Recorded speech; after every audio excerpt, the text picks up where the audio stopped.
जय Hind dear students, स्वागत है आप सभी का एक बार फिर से लर्न वे यूट्यूब चैनल पर। काफ़ी दिनों के बाद आप लोगों से मिल रहे हैं एक लेक्चर के साथ। माफ़ी चाहते हैं इतने दिनों तक आप लोगों को वेट करना पड़ा, लेकिन इसके बाद अब हम लोग कंटिन्यूस करेंगे क्योंकि हमने अपनी टीम को अपग्रेड कर लिया है।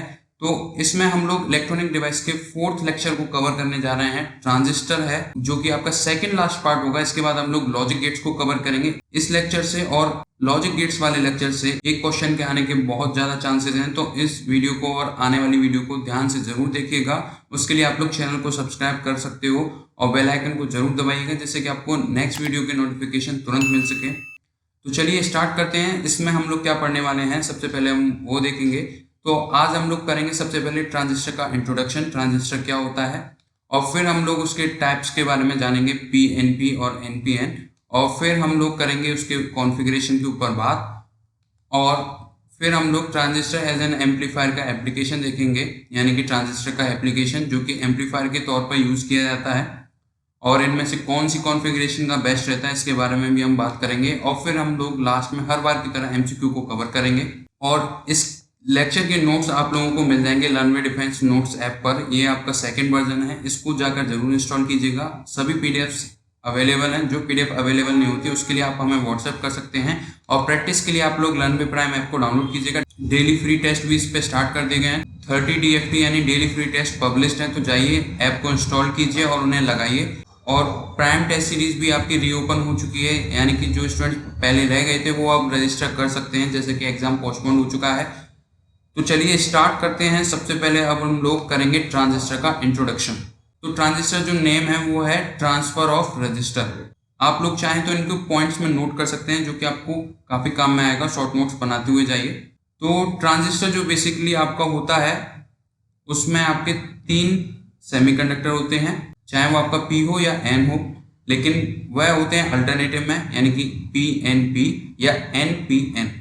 तो दोनों को हम एक एक करके स्टडी करेंगे, डीप में जाएंगे। लेक्चर लेंथी जरूर रहेगा, लेकिन पूरी इन्फॉर्मेशन आपको इसी लेक्चर में मिल जाएगी। इसके बाद आपको कोई और लेक्चर देखने की जरूरत नहीं पड़ेगी। तो ट्रांजिस्टर आप लोगों को समझ में आया, ट्रांसफर ऑफ रजिस्टर, इससे इसका नाम पड़ा है। और इसमें 3 सेमीकंडक्टर होते हैं जो कि एक्सट्रिंसिक सेमीकंडक्टर है। जो भी वर्ड आपके सामने बोले जा रहे हैं एक्सट्रिंसिक, तो क्योंकि MCQ में ये पूछ सकता है ट्रांजिस्टर में कौन से टाइप के सेमीकंडक्टर यूज होते हैं। तो NPN या P और जो N है वो आपके किस टाइप के सेमीकंडक्टर हैं, एक्सट्रिंसिक। आपको बेसिक पता होना चाहिए। उसके लिए आप लोग लेक्चर 1, 2 और 3 को जाकर जरूर देखिए, उसमें आपको काफ़ी क्लियर होगा। और इस लेक्चर में हम लोग ट्रांजिस्टर को कवर कर रहे हैं, तो वहाँ से बेसिक यहाँ पर यूज होंगे, तो वो आपके देखे हुए होने चाहिए। तो एक बार हम लोग ट्रांजिस्टर का ब्लॉक डायग्राम देख लेते हैं। ब्लॉक डायग्राम से हम समझेंगे। तो इसमें आप लोग देख रहे हो, ये आपका एमिटर है, ये आपका बेस है, ये आपका कलेक्टर है। तो एमिटर क्या होता है, बेस क्या होता है, कलेक्टर क्या होता है, इन सभी को हम एक एक करके देखेंगे। लेक्चर हिंदी और इंग्लिश में रहेगा। एमिटर यानी उत्सर्जक, बेस आधार, कलेक्टर यानी संग्राहक। तो ट्रांजिस्टर आप लोगों का एक वाई जंक्शन होता है, ये पॉइंट आप लोग नोट कर लीजिए। ट्रांजिस्टर एक वाई जंक्शन होता है। 2 जंक्शन कैसे, एक E और B के बीच में और एक B और C के बीच में। 3 टर्मिनल का होता है, जो कि आपको दिख रहे होंगे रेड कलर के वायर। तो ये आपके 3 टर्मिनल हो गए, बाई जंक्शन यानी द्विसंधि, और 3 आपके टर्मिनल हो गए जिनसे आपकी बैटरी कनेक्टेड होंगी। तो सिंपल सा ये ट्रांजिस्टर होता है। और जो इमिटर पोर्शन होता है वो आपका हेवीली डोप्ड होता है, यानी कि जो इसके अंदर डोपिंग की जाती है वो ज़्यादा की जाती है। बेस के अंदर बहुत कम, स्लाइटली, और कलेक्टर के अंदर मॉडरेट। तो जब भी आपका P हो जाएगा, ये N हो जाएगा, तो ये P होगा। तो P होगा तो यहाँ पर होल्स की डोपिंग होगी, यानी कि इलेक्ट्रॉन्स कम होंगे उसमें। और अगर ये N हो जाता है, ये P होता है, ये N होता है, तो यहाँ पर आपके इलेक्ट्रॉन्स ज़्यादा होंगे। तो ये आपका बेसिक सा फंडा है, जो कि आपको रटने की बिल्कुल भी जरूरत नहीं है।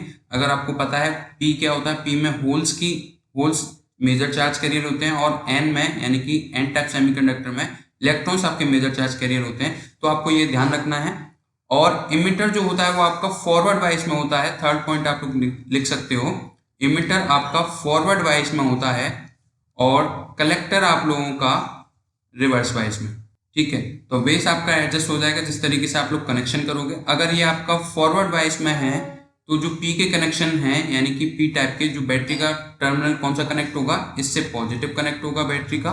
यहाँ पर आपको बेसिक समझाना है, बाकी हम डिटेल में जरूर करेंगे। अगर आप लोगों ने इतना ही देख लिया तो आप सर्किट को खुद आसानी से समझ सकते हो।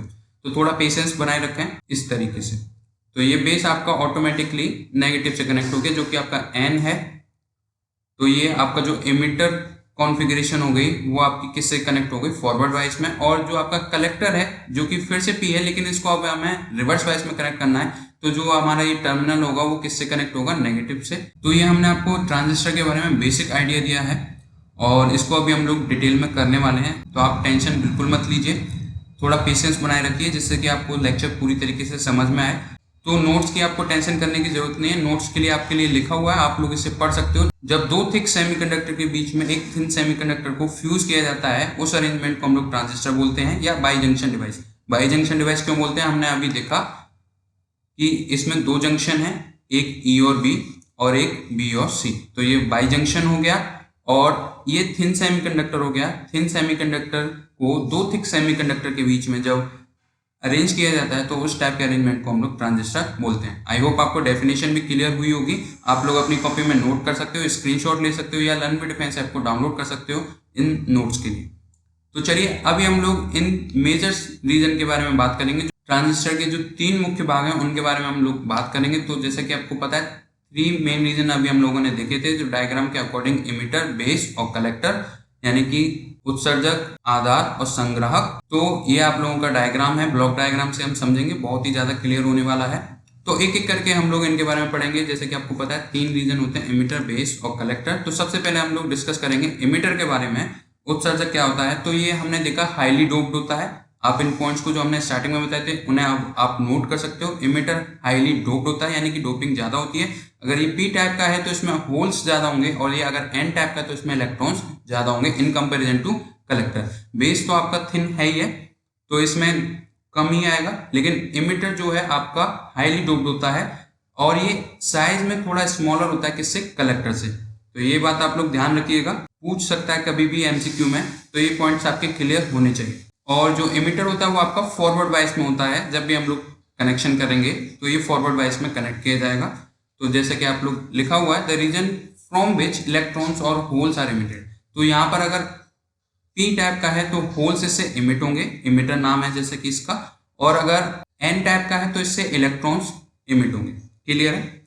और सेकंड पॉइंट है it is of moderate size, जो कि मॉडरेट साइज का है, बेस से बड़ा है, कलेक्टर से छोटा है, तो ये क्या होगा, मॉडरेट साइज का। और हैवीली डोप्ड है, जो कि अभी हम लोगों ने देखा, यानी कि अधिक अपमिश्रित है। क्लियर है। अब हम बात करेंगे अपने सेकंड मेन रीजन की, जो कि है बेस। तो बेस आपका थिन होता है और स्लाइटली डोप्ड होता है, यानी कि बहुत कम मात्रा में डोपिंग होती है इसमें। और ये आपकी मिडिल लेयर होती है ट्रांजिस्टर की, और ये आपका थिन और स्लाइटली डोप्ड होता है। ये पॉइंट आपके लिखे हुए हैं, आप चाहें तो इन्हें अपनी कॉपी में नोट कर सकते हो या इसके स्क्रीनशॉट ले सकते हो। अब बात करेंगे हम अपने थर्ड पार्ट की, जो कि होगा कलेक्टर। कलेक्टर आप लोगों का रिवर्स वाइस में कनेक्ट होगा। अगर एन है यहाँ पर तो एन को रिवर्स करने के लिए आपको क्या करना होगा, पॉजिटिव से कनेक्ट करना होगा। रिवर्स वाइस में कनेक्ट कर रहे हैं तो पी आप लोगों का नेगेटिव से कनेक्ट होगा। क्लियर। सेकेंड पार्ट में हम लोगों ने इसको डिस्कस किया था, पीएन जंक्शन को। तो जिन स्टूडेंट्स ने उस वीडियो को नहीं देखा उसे जाकर जरूर देखिए, आपको काफी अच्छी नॉलेज मिलेगी। तो कलेक्टर के बारे में हम लोग डिस्कस कर रहे थे। ये मॉडरेटली डोप्ड होता है, ये हैवीली, ये स्लाइटली, तो ये मॉडरेट हो गया। और ये इसका जो साइज है वो बड़ा होता है एमिटर से, और बेस से तो ऑफकोर्स बड़ा ही होगा। तो यहाँ पर लिखा हुआ है the region which collect holes and electron, यानी कि जो होल्स या इलेक्ट्रॉन्स को कलेक्ट करेगा जो एमिटर द्वारा इमिट किए गए, तो उसको हम लोग कलेक्टर बोलेंगे, संग्राहक।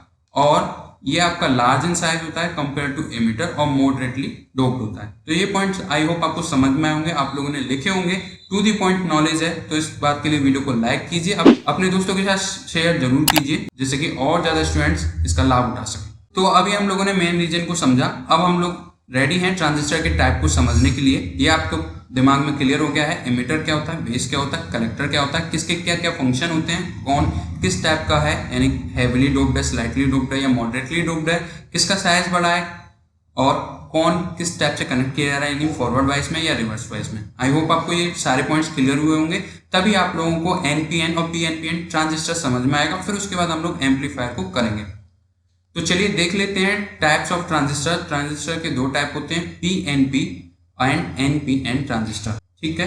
तो पी टाइप आपका सेमीकंडक्टर होता है कौन सा, एक्सट्रिंसिक, और एन आपका एक सेमीकंडक्टर होता है जिसमें इलेक्ट्रॉन्स मेजर चार्ज कैरियर होते हैं, और पी में होल्स आपके मेजर चार्ज कैरियर होते हैं। आप लोग डाउनलोड कर सकते हैं learn with Prime Test app को, जिसमें आपको 25 plus full mock and 100 plus topic wise plus personal query support आपको मिलेगा उस टेस्ट सीरीज के साथ, जो कि पर्सनल क्वेरी सपोर्ट प्राइसलेस है और इस समय आपको लॉन्चिंग प्राइस पर ही आपको मिल रहा है। तो जाइए उसको ऐप को इंस्टॉल कीजिए और एनरोल जरूर कीजिए। अगर आपको कोई भी क्वेरीज होती है तो आप लोग 7668266040 पर आप लोग कांटेक्ट कर सकते हो। तो चलिए अब हम लोग एक एक करके डिस्कस करेंगे पीएनपीएन ट्रांजिस्टर क्या होता है। तो पीएनपीएन ट्रांजिस्टर क्या होगा, इसमें एन आपका थिन पोर्शन होगा और पी आपका थिक पोर्शन होगा। जो एन होगा बेस होगा, पी आपका एक इमिटर होगा, एक कलेक्टर होगा। तो बहुत ही सिंपल सा इसका अरेंजमेंट है जो कि आपका यहाँ पर लिखा हुआ है। When N type thin semiconductor in between two thick P type semiconductor is fused then the transistor is called PNP transistor. यानी जब दो मोटे पी टाइप अर्धचालक के बीच में एन टाइप का एक पतला अर्धचालक को संलयन किया जाता है तो ट्रांजिस्टर को पीएनपीएन ट्रांजिस्टर कहा जाता है। डेफिनेशन में कुछ नहीं है, सिंपल है, जो कि आपको डायग्राम से ज्यादा क्लियर होगा। ये आपका पी हो गया, ये आपका एन हो गया और ये आपका पी हो गया, जो कि अभी हम लोग देख चुके हैं। ये थिक हो गए और ये आपका थिन हो गया। तो ये बेसिक सा आपका पीएनपीएन ट्रांजिस्टर होता है। इमिटर आपका फॉरवर्ड वाइस में और कलेक्टर आपका रिवर्स वाइस में। और इनको किस तरीके से कनेक्ट करते हैं, पी टाइप का है तो आपको कलेक्टर को नेगेटिव से कनेक्ट कर देना है, और इमिटर आपका पी टाइप का है तो इसको पॉजिटिव से। क्लियर है, क्योंकि हम इसको फॉरवर्ड वाइस में और इसको रिवर्स वाइस में। सिमिलरली इसी टाइप से आपका एनपीएन ट्रांजिस्टर है और उसमें भी आपका पी टाइप आपका थिन होगा, बाकी एन टाइप आपका थिक होगा। डायग्राम सिंपल है। अब की बार हो जाएगा एन पी एन, रटने की बिल्कुल भी जरूरत नहीं है। अब की बार ये एन है यानी कि इलेक्ट्रॉन्स ज्यादा है। अगर इसे हमें फॉरवर्ड वाइस में करना है तो इसे हमें नेगेटिव टर्मिनल से कनेक्ट करना होगा, और कलेक्टर को हमें रिवर्स वाइस में है तो इसे हमें पॉजिटिव से कनेक्ट करना होगा। क्लियर है, ज्यादा कुछ नहीं है, बहुत ही सिंपल है, रटने की बिल्कुल भी जरूरत नहीं है। ब्लॉक डायग्राम से आपको इतना समझ में आएगा। अब जो कि आपसे कभी पूछ सकता है,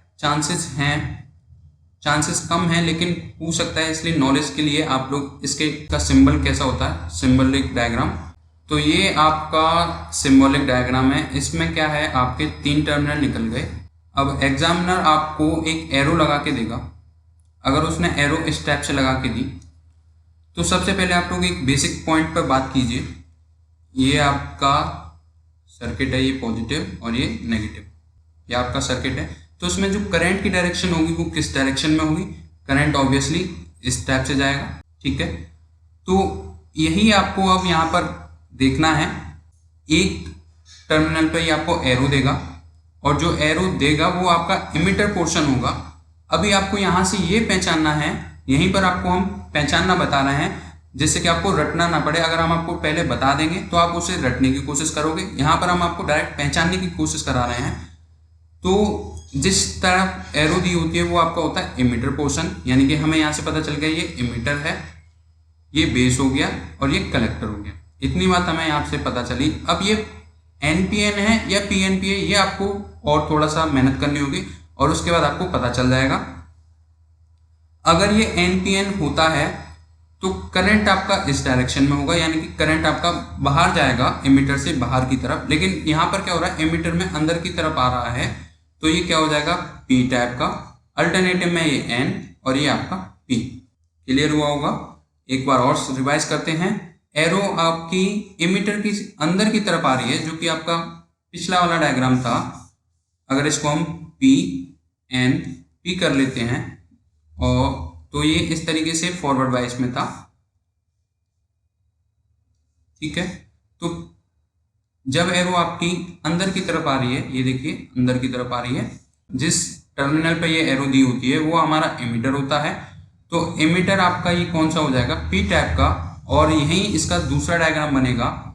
तो एरो दी है, ये हमारा हो गया इमिटर, ये हो गया बेस, ये हो गया हमारा कलेक्टर। क्लियर है। अभी यहां से क्या हो रहा है, इमिटर से अपोजिट डायरेक्शन में ये करंट की डायरेक्शन शो कर रहा है, एरो अपोजिट डायरेक्शन में है। तो एन से क्या होगा, वो निकलेगा। जैसे कि हम लोगों ने ये ब्लॉक डायग्राम देख रखा है। जब भी आपसे पूछे एक बार ब्लॉक डायग्राम बना लीजिएगा, आपको कभी कंफ्यूजन नहीं होगा, क्योंकि इमिटर हमारा फॉरवर्ड वाइस में रहता है। तो एरो यहाँ से निकल रही है, तो ये आपका एन हो गया, ये आपका पी हो गया और ये आपका एन हो गया। क्लियर है? आई होप आपको ये समझ में आए होंगे। अगर नहीं समझ में आया तो एक बार और रिवर्स करके देखिए, और फिर भी समझ में नहीं आया तो आप व्हाट्सएप पर चैट कर सकते हो, आपको समझाया जाएगा। और आप चाहें तो कमेंट करके पूछ सकते हो इसको भी। लेकिन आई होप आपको ये समझ में जरूर आ गया होगा। ब्लॉक डायग्राम लगा के चलिएगा जिससे कि आपको कोई भी कंफ्यूजन नहीं होगा ट्रांजिस्टर के सिंबल को पहचानने में। क्लियर है? चलिए अब हम लोग आगे बढ़ते हैं। अब हम लोग देखने के लिए तैयार हैं कॉन्फ़िगरेशन ऑफ ट्रांजिस्टर। तो तीन टाइप की आपकी कॉन्फ़िगरेशन होती है। तो सबसे पहली होती है कॉमन बेस सर्किट, यानी कि जहां पर बेस आपका कॉमन होगा। कॉमन से मतलब है जो आपका बेस है उस दोनों बैटरी से कनेक्ट होगा। एक होता है आपका कॉमन इमिटर। अब की बार आपका क्या होगा, इमिटर आपका दोनों बैटरियों से कनेक्ट होगा। इसकी कॉन्फ़िगरेशन को हम देखने वाले हैं। और थर्ड जो बन सकता है पॉसिबल, कॉमन कलेक्टर सर्किट, जो कि आपके सिलेबस में नहीं है। तो एक एक करके हम लोग इनको डिस्कस करेंगे। Common base circuit, common emitter circuit. तो कौन सा इनमें बढ़िया रहेगा, कॉमन इमिटर या कॉमन बेस एम्पलीफायर के लिए, इसको आप लोग लास्ट तक जरूर देखिएगा। बीच में स्किप किया तो ये क्वेश्चन का जवाब आपसे निकल जाएगा और एग्जाम में मार्क्स कटने के चांसेस हैं। तो चलिए अब हम लोग सबसे पहले करेंगे कॉमन बेस सर्किट को, कॉमन बेस सर्किट ट्रांजिस्टर को। तो इसका एक हमें डायग्राम ड्रॉ करना पड़ेगा जिसमें हमारा होगा इमिटर, बेस और कलेक्टर। यहां पर हम PNP या NPN के लिए नहीं कर रहे हैं, एक जनरल करेंगे जिससे कि आप दोनों में इंप्लीमेंट कर सकते हो। सिर्फ और सिर्फ आपको करंट की डायरेक्शन चेंज करनी है। अगर वो PNP से NPN होता है, अगर NPN से PNP होता है, तो आपको सिर्फ करंट की डायरेक्शन चेंज करनी है, बाकी सारी वर्किंग वही रहेगी। तो एक बार डायग्राम हम ड्रॉ कर लेते हैं। तो ये हमने डायग्राम ड्रॉ कर लिया है।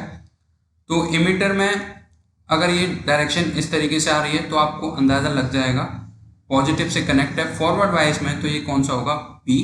आई होप आपको पहचानना आ रहा होगा। और ये आपका नेगेटिव से कनेक्ट है क्योंकि ये N है तो ये P हो जाएगा।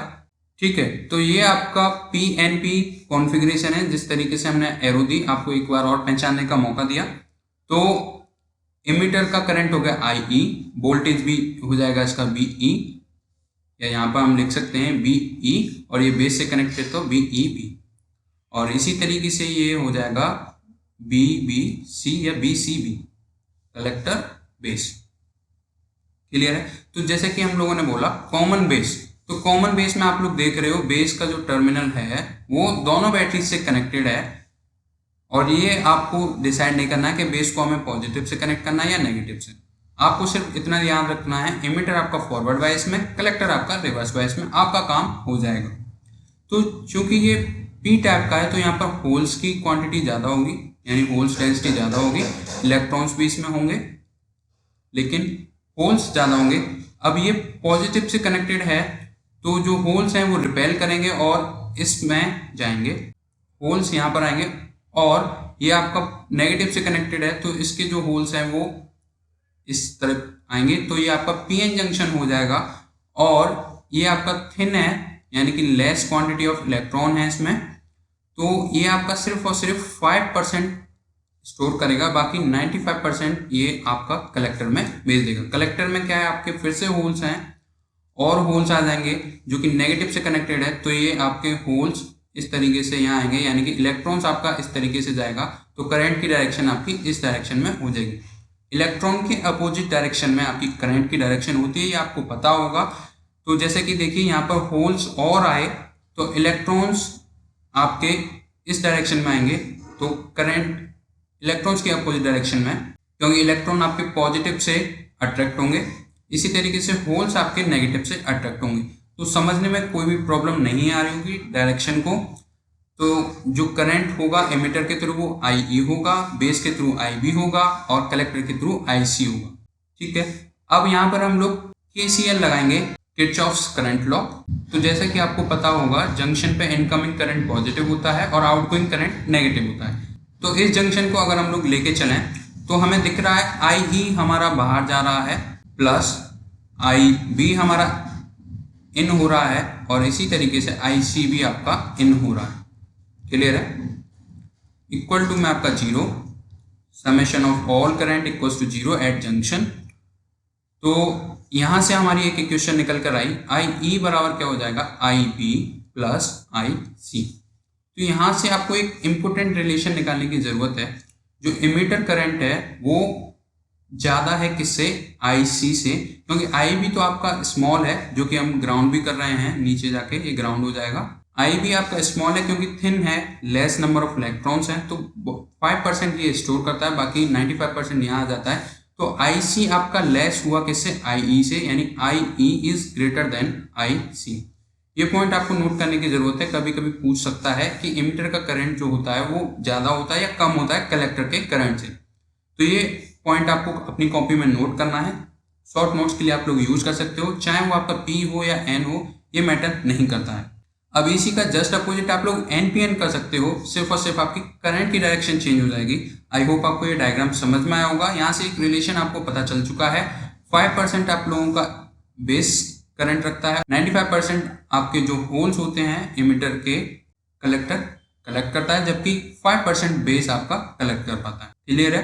आई होप आपको ये समझ में आया होगा। कॉमन बेस हमने इसलिए बोला क्योंकि इसके बेस को हमने ग्राउंड किया एज वेल एज ये दोनों बैटरी से कनेक्टेड। तो इसी का हम लोग एक बार सर्किट डायग्राम देख लेंगे, जिससे कि आपको और ज़्यादा क्लियर होगा, जिससे कि इसमें हम अमीटर और वोल्ट मीटर को किस तरीके से कनेक्ट करेंगे। तो ये आपका अभी हमने PNP को किया, ये आपके लिए NPN का हो गया, क्योंकि ये देखिए डायरेक्शन कहाँ है, बाहर जा रही है, तो ये N, ये P और ये N। तो हमने आपको यहाँ पर दोनों दिखा दिए। ये देखिए ग्राउंड हो रहा है जो बेस है, और जो करंट होता है वो मिली एम्पियर में होता है। ये आपको ध्यान रखना होगा, जो कि हमने अपने थर्ड पार्ट में डिस्कस किया था कॉन्फ़िगरेशन के दौरान।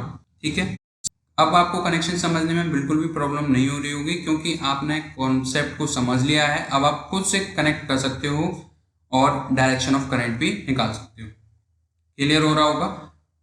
अब हम लोग इसके गेन के बारे में बात करेंगे, जो कि एग्जाम पॉइंट ऑफ व्यू से ज़्यादा इंपॉर्टेंट है। ये वाला पॉइंट आपको समझाना इसलिए ज़रूरी था क्योंकि अगर हम डायरेक्ट आपको गेन के ऊपर ले जाते तो आप उनको रटने की कोशिश करते, जो कि कभी भी बेनिफिशियल नहीं है। आप लॉन्ग टर्म में उसको याद नहीं रख सकते। तो चलिए अब हम लोग गेन्स के बारे में बात करेंगे। 3 गेन होंगे, करंट गेन, वोल्टेज गेन और पावर गेन। तो करंट गेन और वोल्टेज गेन आपके हमेशा रेशियो रहेंगे। अगर बेस है तो बेस के साथ रहेंगे और इमीटर है तो इमीटर के साथ रहेंगे, लेकिन एक चीज कॉमन रहेगी इसमें, कलेक्टर। तो करंट गेन क्या होता है, output current upon input current. तो आउटपुट करंट क्या था, कलेक्टर पे हमें मिल रहा था PNP का, अगर डायग्राम आपको याद हो तो कलेक्टर करंट पे हमारा इस तरीके से जा रहा है, यानी हम P से इनपुट दे रहे हैं, IE हमारा इनपुट हो गया और IC हमारा आउटपुट हो गया। आई होप आपको डायग्राम याद होगा। तो यही आपका रेशियो है जिसे हम लोग अल्फा से डिनोट करते हैं। तो output upon input IC over IE, ये आपका करंट गेन हो गया, और यही आपका डेफिनेशन में लिखा हुआ है। It is defined as the ratio of output current, जो कि कलेक्टर करंट है, टू द इनपुट करंट, जो कि आपका इमीटर करंट है। यहाँ पर ये E है। ठीक है, तो इसको हम लोग अल्फा से डिनोट करते हैं। ये आपका करंट गेन होता है। अब यहाँ पर आप लोग एक चीज को नोट कीजिए, अल्फा आपका ग्रेटर देन 1 होगा या अल्फा आपका लेस देन 1 होगा। एक बार वीडियो को पॉज कीजिए और सोच समझ कर जवाब दीजिए। ये क्वेश्चन आपसे क्यों पूछा गया और ये एग्जाम पॉइंट ऑफ व्यू से काफी इंपॉर्टेंट है, ये हमेशा पूछ सकता है। तो एक बार वीडियो को पॉज कीजिए और सोचिए कि क्या हो सकता है, अल्फा ग्रेटर देन 1 होगा या अल्फा लेस देन 1 होगा। इसका आंसर आपके पास ऑलरेडी है। जब हमने डायग्राम को किया था तब आप लोगों के सामने हमने एक रिलेशन बताया था IC, IE और IB करंट में। तो चलिए, जिन स्टूडेंट्स ने कर लिया अच्छी बात है, जिन स्टूडेंट से नहीं हो रहा वो देख लीजिए किस तरीके से करना है। जैसे कि हम लोगों ने देखा था IE आपका बराबर होता है IB प्लस IC के। तो यहाँ से हमें पता चल रहा है IC हमारा छोटा है और IE हमारा बड़ा है। तो IE हमारा डिनोमिनेटर में है, यानी ये बड़ा होगा, ये कम होगा, तो ऑब्वियस है जो रेशियो होगा वो लेस देन 1 रहेगा, यानी कि ये वाला आपका करेक्ट होगा, अल्फा इज लेस देन 1। तो इस प्रॉपर्टी को भी आप लोग याद रखिए, ये आपके काफी काम में आएगी, MCQ में पूछे जाने के चांसेस हैं, तो ये आपको पता होना चाहिए। तो करंट गेन आपको समझ में आया होगा। सिंपल सा रेशियो है, कुछ नहीं है, सिंपल रेशियो है किसका, आउटपुट का इनपुट से। आउटपुट क्या है, कलेक्टर है, इनपुट क्या है, इमीटर है। किसकी बात हो रही है, कॉमन बेस की, कॉमन इमीटर की अभी हम लोग बात करेंगे। तो वहां पर आपका इमीटर बेस हो जाएगा, तो इमीटर हट जाएगा तो कलेक्टर रहेगा और बेस रहेगा, यानी IC ओवर IB रहने वाला। आपको हिंट के लिए दे दिया है, समझा दिया, जैसे कि आपको कोई भी कंफ्यूजन ना हो। तो ये आपके हेल्प के लिए डायग्राम है। तो अब हम बात करेंगे वोल्टेज गेन के बारे में। वोल्टेज गेन सिंपल सा क्या होगा, ये भी फिर से रेशियो होगा किसके बीच में, collector voltage to the input voltage. और कलेक्टर वोल्टेज क्या था, BC, और इनपुट वोल्टेज क्या हो गया, VE। तो यही आपका सामने लिखा हुआ है, it is defined as the ratio of output voltage to the input voltage. ठीक है, तो ये आपका वोल्टेज गेन हो गया BG, ये हो गया आपका BC वोल्टेज ऑफ कलेक्टर, और ये हो गया आपका वोल्टेज ऑफ इमिटर या ई कैपिटल, ये आपका वोल्टेज गेन हो गया। और जैसा कि हमें पता है V इक्वल टू क्या होता है, IR, तो IC इंटू R, ये भी RC, और जो रेजिस्टेंस होगी कलेक्टर पर वो होगी RC, और इसी तरीके से IE इंटू RE। तो IC अपॉन IE क्या होता है, अल्फा होता है, तो alpha into RC upon RE आपका एक नया रिलेशन निकल के आ गया, BG बराबर alpha into RC upon RE। यानी कि अगर आपको रेजिस्टेंस दे रखी है, वोल्टेज दे रखा है, तो आप अल्फा की वैल्यू निकाल सकते हो। क्लियर है, कोई भी कंफ्यूजन होने वाली बात नहीं है। चलिए अब हम लोग बात करेंगे पावर गेन की। तो पावर क्या होता है, सिंपल सा मल्टीप्लीकेशन होता है वोल्टेज और करंट का, जो कि आप लोग पढ़ते हुए आ रहे हो। सिंपल करंट इलेक्ट्रिसिटी के फंडामेंटल्स लगेंगे और कुछ नहीं है, नाम ही इसका सेमीकंडक्टर है।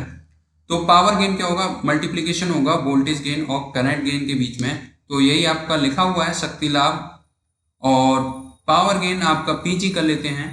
तो करंट गेन हम लोगों ने डिनोट किया था अल्फा से, और वोल्टेज गेन हम लोगों ने डिनोट किया है BG से। तो अल्फा अल्फा रहने दीजिए, और BG की वैल्यू अभी हम लोगों ने निकाली, क्या होती थी, BC ओवर BE, जो कि हमने फर्दर इसका आगे रिलेशन निकाला। तो अल्फा इंटू क्या आया था, अल्फा RC ओवर RE। रटने की जरूरत नहीं है, आप एक फॉर्मूला याद रखिए, बेसिक से आप लोग जाइए, थोड़ा सा समय लगेगा, 10 सेकंड लगते हैं, लेकिन रटने से या याद करने से आप बच जाते हो, क्योंकि आपके पास काफ़ी सब्जेक्ट्स हैं, उनके ऊपर भी आपको फोकस करना है। तो इस तरीके से बताते हुए चलें। और कौन यहाँ तक इस वीडियो में पहुँचा है वो प्लीज़ कमेंट करके जरूर बताएं, क्योंकि लेक्चर काफ़ी लंबा हो चुका है और अभी तो और लंबा होने वाला है। तो इसको एक सिटिंग में देखने की कोशिश करें, जिससे कि आपको पूरा समझ में आए। तो ये हमारा एक रिलेशन आ गया, PG बराबर क्या हो जाएगा, alpha square into RC over RE। रटने की बिल्कुल भी जरूरत नहीं है, सिर्फ बेसिक पॉइंट को याद रखिए, आपका काम हो जाए। तो ये न्यूमेरिकल पर्पज से है, अगर एक आध न्यूमेरिकल आ जाता है तो आप उसे कर सकते हो। नेक्स्ट है आप लोगों का कॉमन एमिटर सर्किट ट्रांजिस्टर। अब यहाँ पर क्या होगा, एमिटर कॉमन होगा आपका, ठीक है, एमिटर कॉमन होगा। पहले बेस कॉमन था, अब एमिटर कॉमन होगा। अभी आप लोगों ने देखा इस तरीके से हमारा डायग्राम है, ये एमिटर हो गया, ये बेस हो गया, और ये हमारा कलेक्टर हो रहा था। तो एमिटर को अब हमें कॉमन करना है, तो हम इसको वर्टिकल कर लेंगे, या हमें फिर अपनी बैटरीज को ऊपर लेके जाना होगा, तो इसे हम वर्टिकल करेंगे। तो एक अच्छा सा डायग्राम आपके लिए बना लेते हैं। तो ये डायग्राम हमारा बन चुका है, तो ये देखिए। अब इसमें आप लोग करंट की डायरेक्शन, एक बार वीडियो को पॉज करके पता लगाइए करंट की डायरेक्शन को देख के, कौन सा इसमें P है कौन सा N है, यानी ये PNP है या NPN है, एक बार पॉज करके जरूर बताइए। तो आई होप आप सभी ने कर लिया होगा। अब की बार जो एमिटर है वो कॉमन है, जैसे कि देखिए एमिटर दोनों टर्मिनल से कनेक्ट हो रहा है, और इसको ग्राउंड, एमिटर का टर्मिनल दोनों बैटरी से कनेक्ट हो रहा है। और अब आपको यहाँ पर डायरेक्शन ऑफ करंट दे रखी है, देखिए करंट अंदर की तरफ आ रहा है, तो अंदर की तरफ आता है और ये पॉजिटिव से कनेक्ट है। अगर यहाँ पर N करेंगे तो ये पॉजिटिव से कनेक्ट नहीं होगा, क्योंकि फिर ये रिवर्स वाइस में हो जाएगा। फॉरवर्ड वाइस है तो ये P हो जाएगा, और अल्टरनेटिव N, और ये P। तो ये फिर से आपका PNP का है। इसका हम सर्किट डायग्राम NPN का देखेंगे, जिससे कि दोनों चीज आपकी क्लियर हो जाए। तो इसमें भी सिंपल सा वही वर्किंग है। यहाँ पर P है तो होल्स ज़्यादा होंगे, इलेक्ट्रॉन्स कम होंगे, और यहाँ पर स्लाइटली इलेक्ट्रॉन्स होंगे, क्योंकि ये N टाइप का है और थिन है। और यहाँ पर फिर से आपके होल्स ज़्यादा होंगे, और ये आपका नेगेटिव से कनेक्टेड है, तो ये होल्स इसके यहाँ आ जाएंगे, यानी कि होल्स नहीं आते हैं, होल्स हमेशा अपनी जगह पर रहते हैं, इलेक्ट्रॉन्स जाते हैं, ठीक है। और इलेक्ट्रॉन्स के अपोजिट डायरेक्शन में करंट की डायरेक्शन होती है, जो कि IC हो गया है। बेस हमारा अब की बार कॉमन नहीं है, एमिटर कॉमन है, तो ये IE हो गया।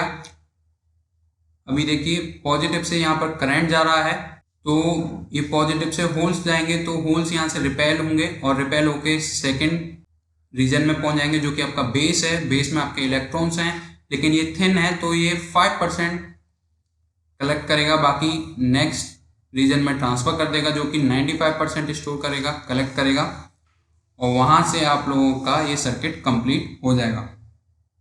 तो सेम वही लगेगा, IE बराबर IC प्लस IB, लेकिन इस बार आपके गेन्स चेंज हो जाएंगे क्योंकि आपका एमिटर आपकी बार कॉमन है।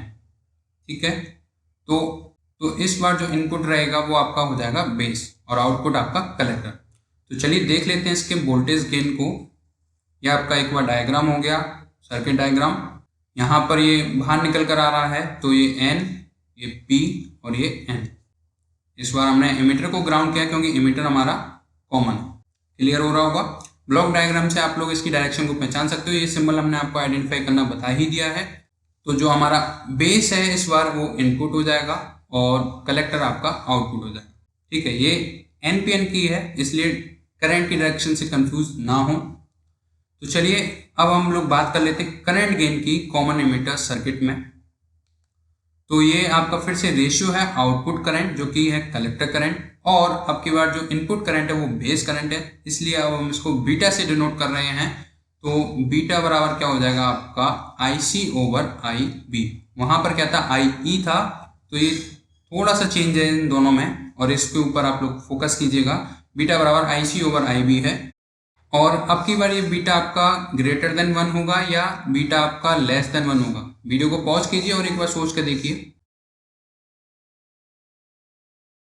आई होप आप सभी ने आइडेंटिफाई कर लिया होगा। रिलेशन हमें पता है, IC प्लस IB रहता है, तो यहाँ पर एमिटर की तो बात है ही नहीं है। और कलेक्टर करंट ऑब्वियस है, ज़्यादा होता है बेस करंट से। तो अब की बार आपका न्यूमिनेटर ज़्यादा है डिनोमिनेटर से, तो जो रेशियो होगा वो क्या होगा, हमेशा ग्रेटर देन 1 होगा। क्लियर है। चलिए आगे बढ़ते हैं। अब हम लोग देखेंगे वोल्टेज गेन को। सिंपल सा, वो भी आपका रेशियो है किसके बीच में, कलेक्टर और बेस के बीच में। वोल्टेज गेन बराबर आपका हो जाएगा BC ओवर VV, और जैसे कि मैं बताया V बराबर IR होता है, तो IC into RC, IB into RB, base की रेजिस्टेंस और कलेक्टर की रेजिस्टेंस। और IC ओवर IB हमें पता है बीटा होता है, तो beta into RC over RB, ये हमारे पास एक रिलेशन आ गया BG बराबर। सिमिलरली उसी टाइप से है, तो ज़्यादा टाइम नहीं लगाएंगे। और इसी तरीके से आपका पावर गेन होगा जो कि प्रोडक्ट होगा वोल्टेज गेन और करंट गेन का। तो पावर गेन आप लोगों का हो जाएगा voltage gain into current gain. Current gain को हमने अल्फा से डिनोट, करंट गेन को हमने बीटा से डिनोट किया था, और VG हमारा निकल कर आया था beta into RC over RB। तो ये क्या हो जाएगा, beta square into RC over RB। तो ये आपका पावर गेन आ गया। तो आप इन फॉर्मूलेस को नोट कर सकते हो, आपके न्यूमेरिकल में काम आएंगे। एक न्यूमेरिकल हम इसके ऊपर करेंगे भी, तो टेंशन लेने की जरूरत नहीं है। आप चाहें तो इसका स्क्रीनशॉट ले सकते हो और आप अपनी कॉपी में नोट करेंगे तो सबसे ज़्यादा बेस्ट रहेगा। क्लियर है। वहाँ पर एमिटर था, यहाँ पर बेस है, क्योंकि यहाँ पर कॉमन एमिटर हो रहा है। तो ये बात आपको ध्यान रखनी है। एक चीज़ आपने समझ ली तो सेकंड को आप लोग आसानी से कर सकते हो। PNP और NPN के लिए हमने नहीं किया, एक जनरल के लिए किया। आप उसे अपने हिसाब से चेंज कर सकते हो, क्वेश्चंस के हिसाब से चेंज कर सकते हो। तो चलिए एक एप्लीकेशन देख लेते हैं ट्रांजिस्टर का। तो ट्रांजिस्टर का एप्लीकेशन एम्पलीफायर है, जो कि नाम से पता चल रहा है एम्पलीफाई करेगा किसी चीज़ को, और ये आपका अल्टरनेटिव मेथड में एम्पलीफाई करेगा, यानी कि वीक AC सिग्नल को हाई AC सिग्नल में एम्पलीफाई करेगा। लेकिन अल्टरनेटिव से क्या सेंस है, अगर आपका इनपुट इस तरीके से था तो ये वीक है, तो जो आपका आउटपुट निकल कर आएगा वो आपका अल्टरनेटिव होगा, यानी कि इस तरीके से आएगा, फेज डिफरेंस होगा और ये आपका हाई होगा। ठीक है, तो ये आपका एम्पलीफायर होता है। अब इसमें एक चीज पूछी जाती है, कॉमन एमिटर वाला अच्छा रहेगा या कॉमन बेस वाला। तो आप एक बार खुद सोच कर बताइए, कॉमन एमिटर रहेगा या कॉमन बेस। थोड़ा सा दिमाग लगाइए। जहां हमने अल्फा बीटा को कवर किया था, तो किस में हमें सबसे ज्यादा आउटपुट मिल रहा था। तो आई होप आप सभी ने सोच लिया होगा। कॉमन एमिटर वाला बेस्ट रहेगा, common emitter configuration as an amplifier. Best होता है, क्योंकि बीटा आपका ग्रेटर देन 1 है, तो जो पावर गेन होता है वो ज़्यादा मिलता है in comparison to common base amplifier. Clear है? डायग्राम इनके सेम रहेंगे, सिर्फ इनपुट में ये दिखेगा, आउटपुट में आपका ये आएगा, जो कि हम आपको डायग्राम दिखाना जरूरी नहीं समझते। और ये जो मेन पॉइंट है ये अल्टरनेटिव में रहेगा, तो यहाँ से आपके सामने क्वेश्चन बन सकता है, उसको हम डिस्कस भी करेंगे। तो यही आपकी डेफिनेशन यहाँ पर लिखी हुई है, device which convert a weak AC signal into strong AC signal is called an amplifier. तो ट्रांजिस्टर का एप्लीकेशन हो गया एम्पलीफायर। आई होप आपको ये समझ में भी आया होगा। कॉमन एमिटर वाला सबसे ज़्यादा बेस्ट रहेगा, क्यों रहेगा? क्योंकि उसमें जो पावर गेन है वो ज़्यादा मिलेगा। क्लियर है? कॉमन एमिटर यानी एमिटर उसमें आपका क्या रहेगा? कॉमन रहेगा। क्लियर हो रहा है? तो चलिए अब हम लोग करेंगे अपने एमसीक्यूज को स्टार्ट। तो पेन और पेपर लेकर बैठ जाइए और एमसीक्यूज के आंसर देने की कोशिश कीजिए। वीडियो को पॉज कीजिएगा और उन्हें सॉल्व कीजिएगा। और पीडीएफ की टेंशन आप मत लीजिए, पीडीएफ आपको मिल जाएगी लर्न विद डिफेंस ऐप पर। तो चलिए स्टार्ट करते हैं। सबसे पहला क्वेश्चन आपके सामने है, वीडियो को पॉज कीजिए, फिर उसके बाद हम लोग पढ़कर सुनाएंगे। आई होप आप सभी ने कर लिया होगा। In transistor the base is, transistor जो होता है उसमें बेस कैसा होता है? इंसुलेटर होता है, conductor of low resistance, conductor of high resistance, या एक एक्सट्रिंसिक सेमीकंडक्टर। तो जैसे कि हमने बताया था, ट्रांजिस्टर में आपसे पूछ सकता है कि बेस, कलेक्टर या एमिटर आपके कौन से टाइप के सेमीकंडक्टर हैं? एक्सट्रिंसिक, यानी ऑप्शन नंबर डी यहाँ पर करेक्ट होगा। वहाँ अर्धचालक आपका एक ट्रांजिस्टर में आधार होता है, उत्सर्जक होता है या संग्राहक आपके कौन से होते हैं? बाह्य अर्धचालक। क्लियर है? नेक्स्ट क्वेश्चन आपके सामने, क्वेश्चन नंबर 2। वीडियो को पॉज कीजिए और सोचिए इसका राइट आंसर क्या होगा। आई होप आप सभी ने कर लिया होगा। तो ये पूछ रहे हैं ट्रांजिस्टर में जो एमिटर करंट होता है वो क्या होता है? ज्यादा होता है कलेक्टर करंट से या कम होता है? तो ऑब्वियस ही बात है, हम लोगों ने काफी डिस्कस किया, आई बराबर आई बी प्लस आई सी होता है। तो कलेक्टर करंट से पूछ रहा है, बेस से तो दोनों ही ग्रेटर हैं। अब आई सी से पूछ रहा है, तो आई ई आपका ग्रेटर हो गया आई सी से, तो slightly more than the collector current यहाँ पर करेक्ट होगा। संग्राहक धारा से थोड़ा अधिक यहाँ पर करेक्ट होगा। नेक्स्ट क्वेश्चन आपके सामने, क्वेश्चन नंबर 3। वीडियो को पॉज कीजिए और सोचिए इसका राइट आंसर क्या होगा। आई होप आप सभी ने कर लिया होगा। अभी हम लोगों ने बताया था एम्पलीफायर के तौर पर the phase difference between input and output voltage of CE circuit is. तो जैसा हमने बताया था, ट्रांजिस्टर का एप्लीकेशन एम्पलीफायर है। अल्टरनेटिव मेथड में आपको वो रिजल्ट देता है, वीक सिग्नल को स्ट्रॉन्ग करता है। अभी यहाँ पर सिर्फ सीई सर्किट दे रखा है, आप कह रहे होंगे यहाँ पर एम्पलीफायर कहाँ आ गया? तो सीई सर्किट ही आपका एम्पलीफायर एज अ वर्क कर रहा, कोई एक्सटर्नल डिवाइस हमने उसमें ऐड नहीं की थी। तो एज ए एम्पलीफायर में जैसे हमने समझा, तो वहां से आपको क्लिक करना चाहिए। तो अल्टरनेट दे रहा था, अल्टरनेट देने का मतलब ये था कि आपका स्टार्टिंग में ये था और आउटपुट में आपको क्या मिल रहा था। तो इन दोनों के बीच में जो फेज डिफरेंस है वो कितना हो गया? 180 डिग्री का। ऑप्शन नंबर सी यहाँ पर करेक्ट होगा। जिन स्टूडेंट से नहीं आया कोई बात नहीं, इसको आप लोग नोट कर सकते हो, काफी अच्छा क्वेश्चन है। नेक्स्ट क्वेश्चन आपके सामने, क्वेश्चन नंबर 4। वीडियो को पॉज कीजिए और सोचिए आराम से, बहुत ही शानदार क्वेश्चन है। आई होप ये क्वेश्चन सभी पर आया होगा, क्योंकि स्टार्टिंग ही हमने यहीं से की थी कि जो इमिटर बेस होता है वो आपका फॉरवर्ड वाइज होता है और कलेक्टर बेस होता है वो आपका रिवर्स वाइज होता है। तो पहले में आएगा फॉरवर्ड, दूसरे में आएगा रिवर्स। तो ऑप्शन नंबर कौन सा करेक्ट हो जाएगा? ऑप्शन नंबर डी यहाँ पर करेक्ट होगा, forward and reverse. Next question है, वीडियो को पॉज कीजिए और सोचिए इसका राइट आंसर क्या होगा। ये क्वेश्चन हमने काफी अच्छी तरीके से डिस्कस किया, तो ये आपको जरूर आना चाहिए। आई होप आप सभी ने कर लिया होगा। तो जिन स्टूडेंट्स ने option number D alpha is less than 1 और बीटा इज ग्रेटर देन 1 को चुना है, उन सभी का आंसर राइट है। क्लियर है? क्यों है ये हमने डिस्कस कर लिया। I C over I E, I C over I B, ये हमारे दो रिलेशन होते हैं। अल्फा बराबर क्या होता है एक बार और डिस्कस कर लेते हैं। अल्फा होता है हमारा आई C over I B. Alpha हमारा कॉमन बेस में रहता है और ये कॉमन इमिटर में, तो ये beta I C over I E, sorry यहाँ पर ई आएगा और यहाँ पर बी आएगा। इमिटर है तो बेस आएगा और बेस है तो इमिटर है। ठीक है?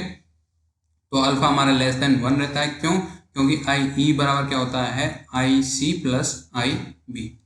और इमिटर हमारा नीचे है, इमिटर करंट नीचे है, तो अल्फा ऑब्वियस सी बात है लेस देन 1 होगा। और यहाँ पर आई बी है जो कि आई सी से और आई दोनों से छोटा है, तो बीटा का जो रेशियो है वो हमेशा ग्रेटर देन 1 होगा। क्लियर हो रहा होगा? सबको क्लियर हुआ होगा? नेक्स्ट क्वेश्चन है आपके सामने, question number 6, least dope region in transistor is. तो बहुत ही सिंपल क्वेश्चन था, सभी ने कर लिया होगा। ऑप्शन नंबर ए यहाँ पर करेक्ट है। लीस्ट डोप रीजन कौन सा है, ट्रांजिस्टर में कम से कम डोप या अपमिश्रित रीजन कौन सा है, क्षेत्र कौन सा है, वो है आपका आधार, इमिटर, बेस और ये आपका कलेक्टर, जो कि आपका लेस डोप होता है या लीस्ट डोप होता है। क्लियर है। नेक्स्ट क्वेश्चन आपके सामने, क्वेश्चन नंबर 7, वीडियो को पॉज कीजिए और सोचिए इसका राइट आंसर क्या होगा। आई होप आप सभी ने कर लिया होगा। सिंपल सा है, आपको पीएनपी ट्रांजिस्टर दे रखा है, तो एक बार डायग्राम बना लिया करें, पी और ये एन और ये आपका पी। तो एन रीजन आपका बेस है जो कि हमारा है, its width relative to P region is. तो एन रीजन बेस बता रहा है और इट्स किसके लिए आया है, बेस के लिए आया है। तो बेस ऑब्वियस सी बात है, चाहे वो एन पी एन का हो या पी एन पी का हो, वो हमेशा क्या रहेगा, लेस रहेगा, यानी कि ऑप्शन नंबर ए यहाँ पर करेक्ट होगा, स्मॉलर। क्लियर है। और इमीटर और कलेक्टर के लिए पूछ लिया जाए तो इमीटर का साइज कलेक्टर के साइज से छोटा होगा। डोपिंग की पूछ ली जाए तो इमीटर की डोपिंग कलेक्टर से ज्यादा होगी। जो बेस है उसकी डोपिंग हमेशा कम रहेगी। क्लियर है। नेक्स्ट क्वेश्चन आपके सामने, क्वेश्चन नंबर 8, न्यूमेरिकल है। वीडियो को पॉज कीजिए और इसको सॉल्व करने की कोशिश कीजिए। आई होप आप सभी ने कर लिया होगा, और जिन स्टूडेंट से नहीं आया, कुछ अधूरा समझ रहे हैं इस क्वेश्चन को, वो थोड़ा सा दिमाग लगाइए। बेसिक कॉन्सेप्ट लगाना है, कुछ नहीं करना है। एनपीएन ट्रांजिस्टर आपको सिर्फ कंफ्यूज करने के लिए दिया गया है। आपको बोल रखा है एनपीएन ट्रांजिस्टर में करंट गेन दे रखा है। अब आप लोग सोच रहे हो कि ये कॉमन बेस है या कॉमन एमिटर है, तो ये आपका गलत सोचना है, क्योंकि क्वेश्चन में ऐसी कोई रिक्वायरमेंट है ही नहीं। तो यहाँ पर आपको करंट गेन दे रखा है, तो आपको अल्फा या बीटा डिनोट करने की जरूरत नहीं है। सिंपल सा इसको सीजी लिखिए, और पावर गेन आपको दे रखा है पीजी, जो कि है 300, सीजी आपका 50। आपसे सिंपल वोल्टेज गेन पूछा गया है, तो हमें पता है पावर बराबर क्या होता है, V इंटू आई, सीजी मतलब IG। तो पावर आपको दे रखी है, वोल्टेज आपको निकालना है, तो P ओवर क्या हो जाएगा, I। P की वैल्यू 300, P की वैल्यू 300, I की वैल्यू 50। तो सिंपल सी कैलकुलेशन है, 0 से 0 कैंसिल, क्या आ जाएगा 6। ऑप्शन नंबर बी जिनका आया था उन सभी का आंसर राइट है। नेक्स्ट क्वेश्चन है क्वेश्चन नंबर 9। वीडियो को पॉज कीजिए और सोचिए इसका राइट आंसर क्या होगा। तो बहुत ही सिंपल क्वेश्चन है। हमने इम्प्योरिटीज की कंसंट्रेशन के बारे में भी आपको बताया स्टार्टिंग में। सबसे ज़्यादा रहती है इमीटर में, फिर उसके बाद कलेक्टर में, फिर उसके बाद बेस में। तो इक्वल तो बिल्कुल नहीं होगा, इमीटर रीजन में कम नहीं होगा, क्योंकि इमीटर में सबसे ज़्यादा होती है। तो ऑप्शन नंबर सी ही यहाँ पर करेक्ट होगा, और बेस रीजन में सबसे कम होती है। तो ऑप्शन नंबर सी यहाँ पर करेक्ट है, तो यही आपका आंसर होगा। अब हम करने जा रहे हैं लास्ट क्वेश्चन। इस क्वेश्चन का जवाब आप लोगों को कमेंट बॉक्स में कमेंट करके बताना है। थोड़ी सी कैलकुलेशन आपको करनी होगी, रिलेशन आपको फाइंड करना है, जो कि आपका एक इंपॉर्टेंट पॉइंट है, जो कि हमने डिस्कस नहीं किया, लेकिन एज अ क्वेश्चन यहाँ पर डाल दिया है, जिससे कि आप उसको करो। एक बार करिए, किस तरीके से करना है। IC/IB आपको पता है, रिलेशन लगाइए, अल्फा बीटा की वैल्यू रखिए, और आपका आंसर आ जाएगा। और जिन स्टूडेंट्स का आंसर आए वो कमेंट करके जरूर बताइए क्या रिलेशन है। आई होप आप सभी को ये लेक्चर समझ में आया होगा, और इसके बाद हम लोग लास्ट लेक्चर करेंगे सेमीकंडक्टर का, फिर उसके बाद हम लोग कम्युनिकेशन सिस्टम को स्टार्ट करेंगे। तो अगर अभी तक आप लोगों ने चैनल को सब्सक्राइब नहीं किया तो सब्सक्राइब कीजिए, और बेल आइकन को जरूर दबाइए, और इस वीडियो को लाइक कीजिए, अपने दोस्तों के साथ शेयर कीजिए, और लर्न विद प्राइम ऐप को इंस्टॉल कीजिए। आप लोगों का DFT वहाँ पर 31 होने वाला है, तो ऐप को इंस्टॉल कीजिए, और आपको कोई भी समस्या आती है तो व्हाट्सएप नंबर पर चैट कीजिए। मिलते हैं नेक्स्ट वीडियो में। Thank you.